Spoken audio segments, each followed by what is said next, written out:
Hi, Mike. Man, this is really good. I was actually not too long before I heard you recording.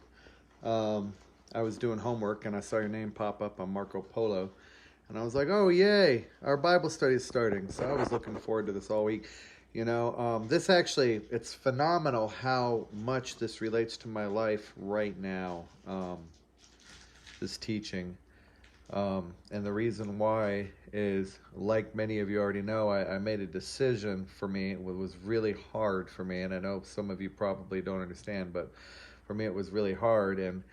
And I left Alcoholics Anonymous last week, and it's funny how the enemy will make you reconsider. Are you sure you made the right choice there? But basically, in my mind, what I've done is I have decided wholeheartedly to cling to Jesus and to believe that He has the answers that I need in regards to the issues that I was struggling with, and that it's not in Alcoholics Anonymous. So I'm really clinging to the cross right now, which is why I have been doing the Looking to Jesus devotional.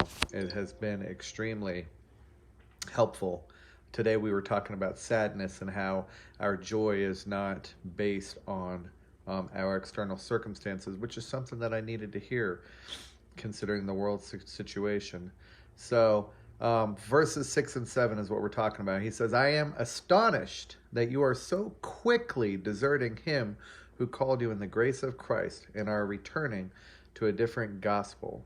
Not that there is another one, but there are some who trouble you and want to distort, excuse me, the gospel of Christ.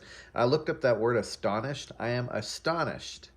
And it is the word thaumazo, and it means to wonder or to admire, sarcastically, to marvel, it's those words. It's to wonder at, to marvel, to be wondered at, to be held in admiration.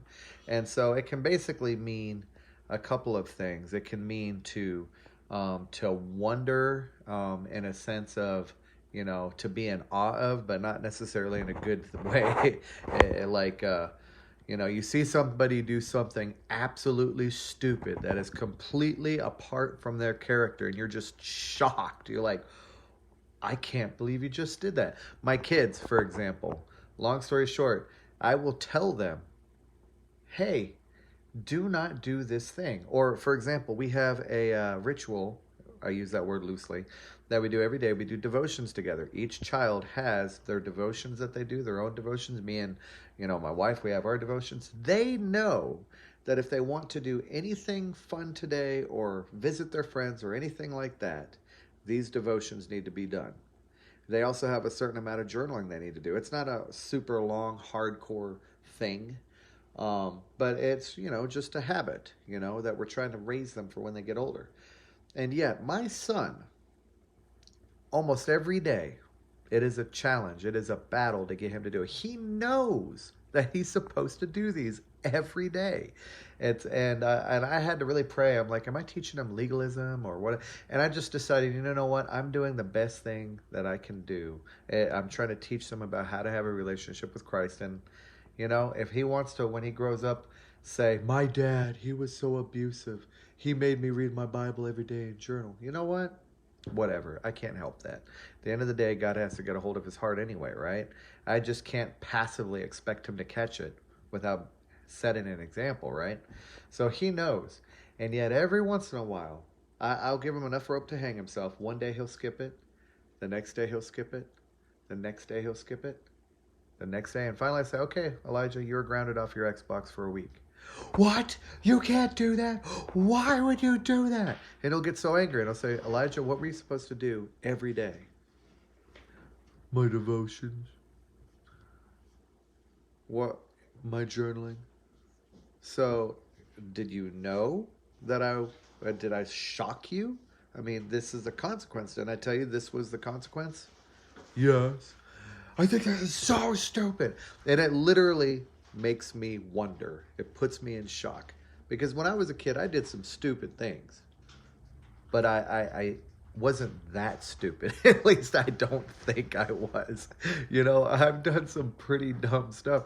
But if I knew that if I didn't do a particular thing, that I would be punished, I would get the thing done. So it befuddles me. It makes me wonder. And I almost tie this back to Paul, where Paul, he has taught them, he has been there, he has helped them walk through this time. He has discipled them in Christ. He has taught them the different ways. He's taught them the difference between grace and law.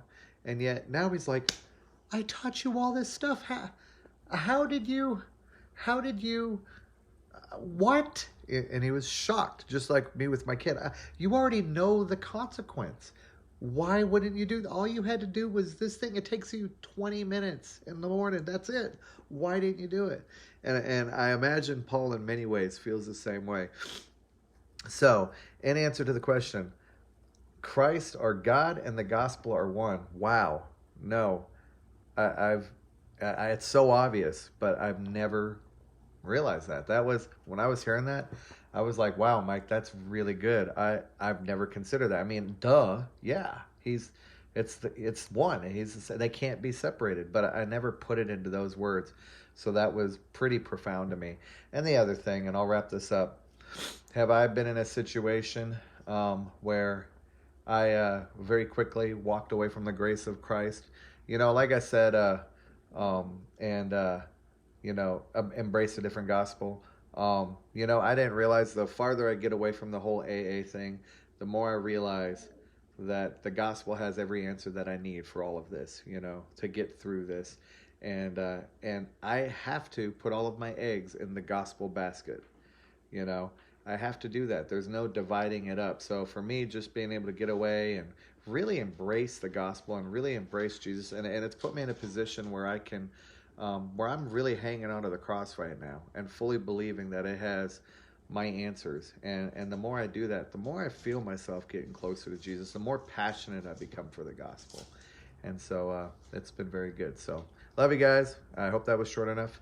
And I can't wait to hear what everybody else has to say. And I see you on there, Josh Bacon. Leave a comment. I want to hear what you have to say, brother. All right. Bye.